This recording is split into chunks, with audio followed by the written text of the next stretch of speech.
Welcome back, folks. It's the DAZN Boxing Show. I go by the name of Ak. And I'm Barack the Boxing Bully. And fight announcements is one of my favorite things to do on this show because you and this favorite stuff, man. Listen, it's a everything shot. is your favorite. Hold up, Barack. It's a shot at all of those fans who claim that fights don't happen in boxing and yada, yada, yada. You know how much we hate that because we know how boxing is thriving right now. So right now we're going to get into some fights on the opening bell. First fight, Barack, that I'm not as excited as I normally would be because the fight that I wanted to see was Katie Taylor versus Amanda Serrano. Unfortunately, there was an injury there, but guess what?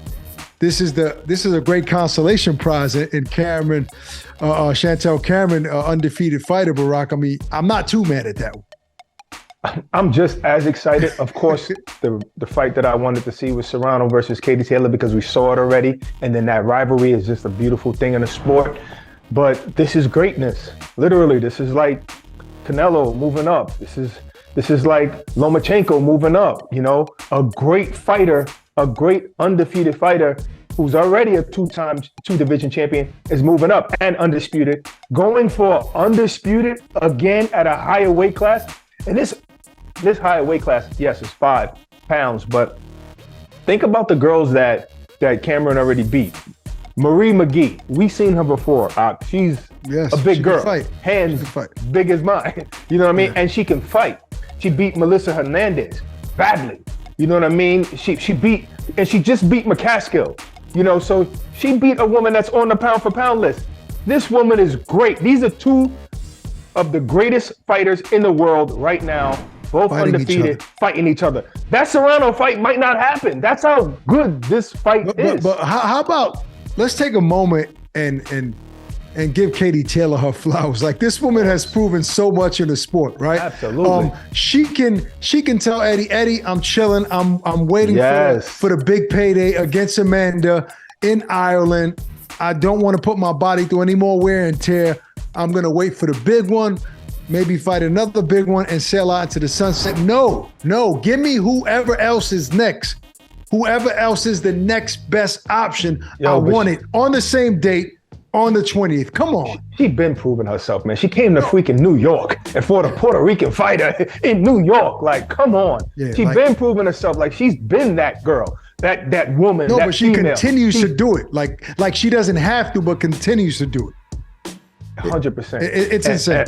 And my apology for saying girl. Even though I know the women fighters call themselves girl, I don't want to do that.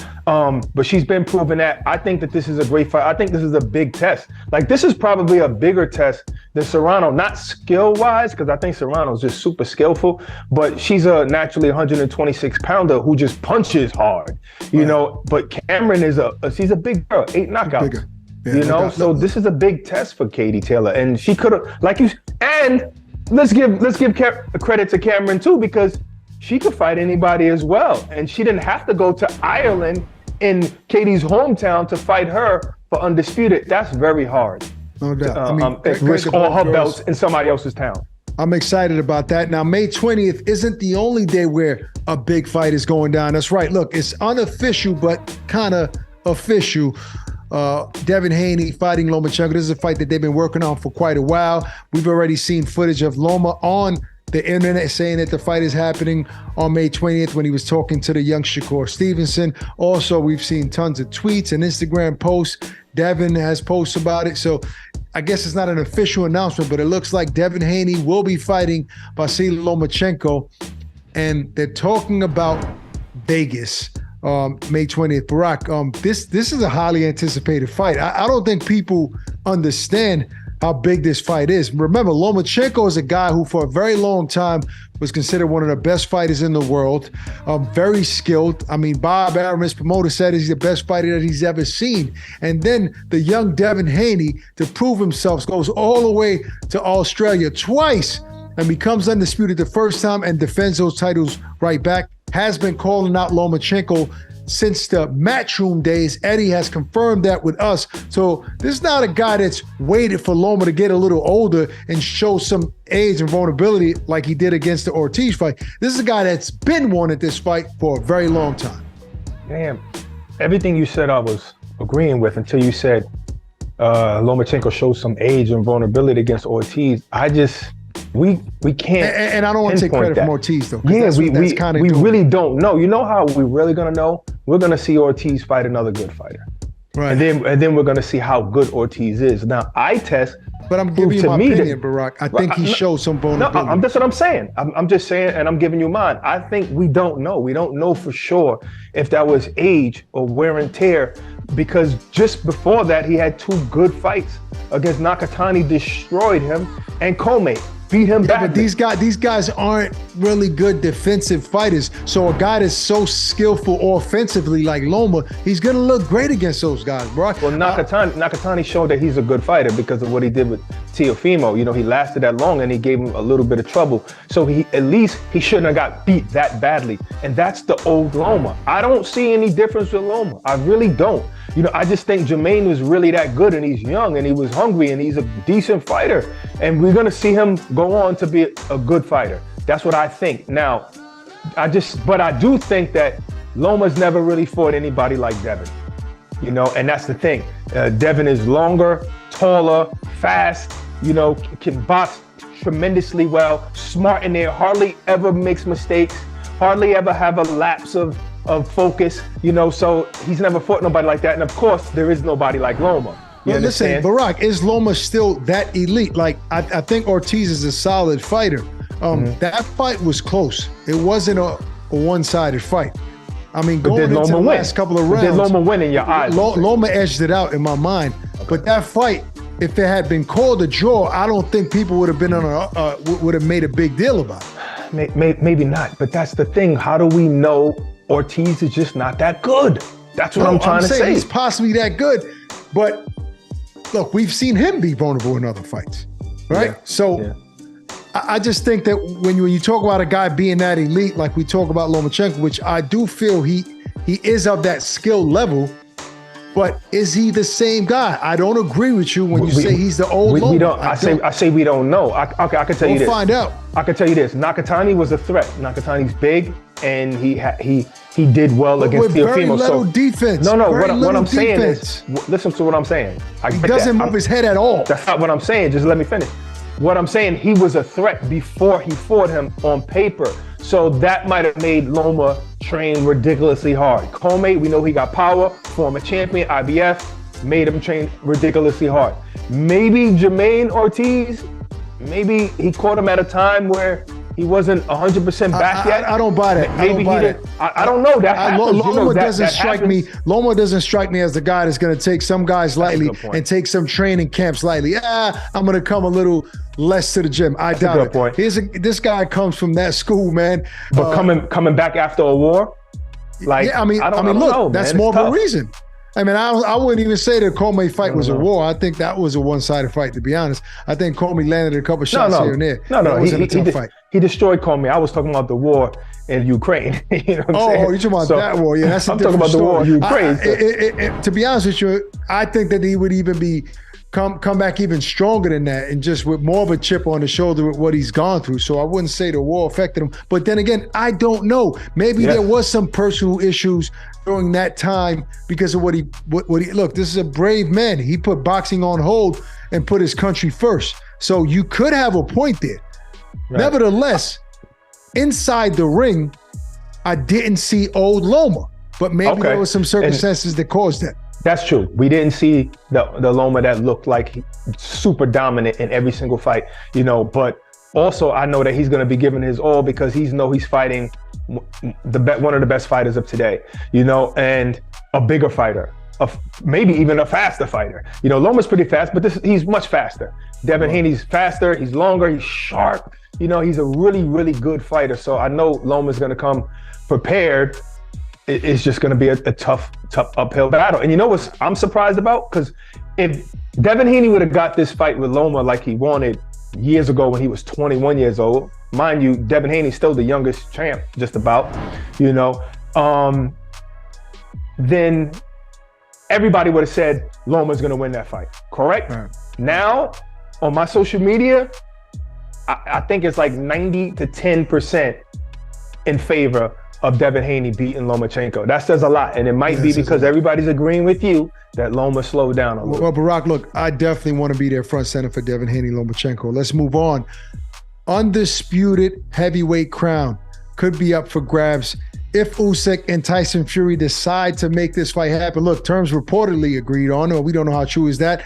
Tyson Fury doing what he does on social media, giving deadlines, and Usyk responds with his video, Barack, saying, I'm accepting the 70-30 split, whatever you want, but I need you to, give some charity to my country, which is fair. I like that. I like that Usyk is taking things into his own hands. But as excited as we were to see that on social media, also Usyk's promoter is now saying that it doesn't look like the fight is going to happen. So I don't know what to believe, bro. Listen, I love what Usyk is doing. I'm not going to lie. It's crazy how the man barely speaks English and he's able to go back and forth with the banter with somebody like Tyson Fury, who's a genius at it. But think about it. He gave Tyson Fury a little bit of his own medicine, because Tyson Fury is the guy that goes, hey, if you guys don't sign the deadline by Thursday at 1 p.m., that's it. Hey, let's both fight for free and donate our purses to charity. He says all of these crazy things. And Usyk hit him right back with, okay, 70-30 is where you're standing? Because Tyson's like, from where I'm standing, it looks like 70-30 to me, the split, the purse split. And Usyk is like, I agree with that, but you're going to have to donate £1 million to my country. And that makes so much sense. Now, putting Tyson in the corner like, well, dag, I can't turn down a charity donation. You know what I mean? To a country that's gone through and the man said, right, and the man said he accepts 70-30. Gotta fight. But wait, what did he say after that, Barack? What was the head crack? He said, and then every day that you delayed on it, an extra percentage or something. I think it's 1% more, Right. So I love 1% of your purse more. So I love it. I think the fight is great. I mean, at the end of the day, no matter what Tyson Fury says that's outlandish or whatever, there's no way I think he's scared to fight Usyk. He fought Deontay Wilder, after a long lay. No, but I'm talking about the first fight. After a long layoff when Deontay was dominant for 5 years, heavyweight champion of the world, the most dangerous puncher. He had, Tyson Fury had like little cheesy tune-ups, but then he fought Wallin, which was a decent fight, got a bad cut, still fought Wilder. Right. That man ain't scared of nobody. No, even though Usyk's promoter feels like Tyson would come up with another excuse, I don't see that happening. Well, Frank Warren says that the fight, it looks like it is going to happen. So yeah, I'm going to stick with what Frank says. All right, lastly, the pound for pound king, and so you can argue that because most people say Terrence Crawford is, and he's not. This young Terrence man Crawford is the pound for pound. He is the pound for pound king, and this man is not number one or number even 2 or 3 on a lot of people's list, but he's definitely still the face of boxing in my opinion. Yeah. And I'm talking about Canelo Alvarez. Looks like he's back out May 6th in Mexico. That's right, in Guadalajara, Barack. What did you say? You just said it wrong. No, I said Guadalajara. Guadalajara, Papa, you can't mess I never hear that. Nobody say it with an H sound. I always say it like Guadalajara. So okay. What do you mean? That's how it's. You said Guadalajara. I never heard it was actually a W. You said Guadalajara. Guadalajara. That's how it's pronounced, Guadalajara. Yeah. So in any case, it's going to be in Akron Stadium there. He's coming back home. Yeah. I can't imagine how lit Mexico is going to be when Canelo makes his return to fight in his country against John Ryder, who's a credible fighter. A guy that's coming to fight, not coming for a check. He's, in my opinion, a bit out of his league in terms of skill level. And look, Canelo wants to make a statement at home, Barack. I mean, we all know that he wants the rematch with Bivol, but he has to get past a game fighter, at least, I like to say. Yeah, I believe John Ryder, he earned it, so to speak. I mean, he has that win over Daniel Jacobs. Now, I thought Daniel Jacobs won that fight, but it was a close fight nonetheless. Right. But so, it's mandatory. So to get the victory still says a lot because you made it a close fight. You know what I mean? So he does deserve it. Now, when I heard that it was going to be in Mexico a while back, I was totally surprised because I know how Canelo wanted to fight in the UK, and I know John Ryder. I know how the UK loves boxing, and I know it would have been such a huge fight there, but I'm like, wow, I never would have thought they would bring John Ryder to Mexico. To Mexico, I agree. That sounds great to me. I think when you have an opportunity of a lifetime, you go hard in training. And John Ryder's going to go hard, and he does have a little confidence coming off of a good victory. I know he knows he deserves the spot, and he is naturally the bigger man. I've always said this. Canelo doesn't even belong in the 168-pound division, to tell you the truth. No, he's just that special. So yeah, this is a great fight. And I think pressure is going to be on Canelo trying to win the hearts and the love of his people in Mexico, because he had that issue with them loving Chavez so much, they don't want to really give the love to Canelo. I think that's overstated. I think that a lot of people in Mexico love Canelo. It's rare when I run to a Mexican that isn't you a act Canelo like you've fan. been to Mexico. No. About But Canelo. I'm talking about Mexicans that moved into this country last week. I'm talking about guys that haven't been here too long. I'm talking about Mexicans. When you did this poll, you in these polls. Listen, I do these unofficial polls all the time. All right. Yeah, okay. People love Canelo in Mexico. You're going to see that. If we're at that fight, you're going to see it firsthand in real life. Stop it. Even Mexican broadcasters talk about how Canelo has to deal with the that's like 1% of Mexico might. How do you know? 1%. How do you know? If it was 1%, they wouldn't talk about it. Nah, because it's something to talk about. Like you and I are talking about it. It's nonsense. No, it's nonsense. We saw a couple of Triple G. We've talked about it with Canelo. And Canelo says he doesn't care. Nah. We never got into it that deeply. You saw some Triple G fans that were Mexican, and that's it, and it started a whole thing. We need Claudio Trejos because she needs to show you that's not the case. Look, there is a couple of Mexican fans that might like Chavez because people say that Canelo's better than Chavez. It's just factual that Canelo is a better fighter than Julio Cesar Chavez. So no 1% of Mexicans from Mexico, so what? No, Mexico no kidding. Canelo's a better fighter. And Canelo fighter. loves Mexico.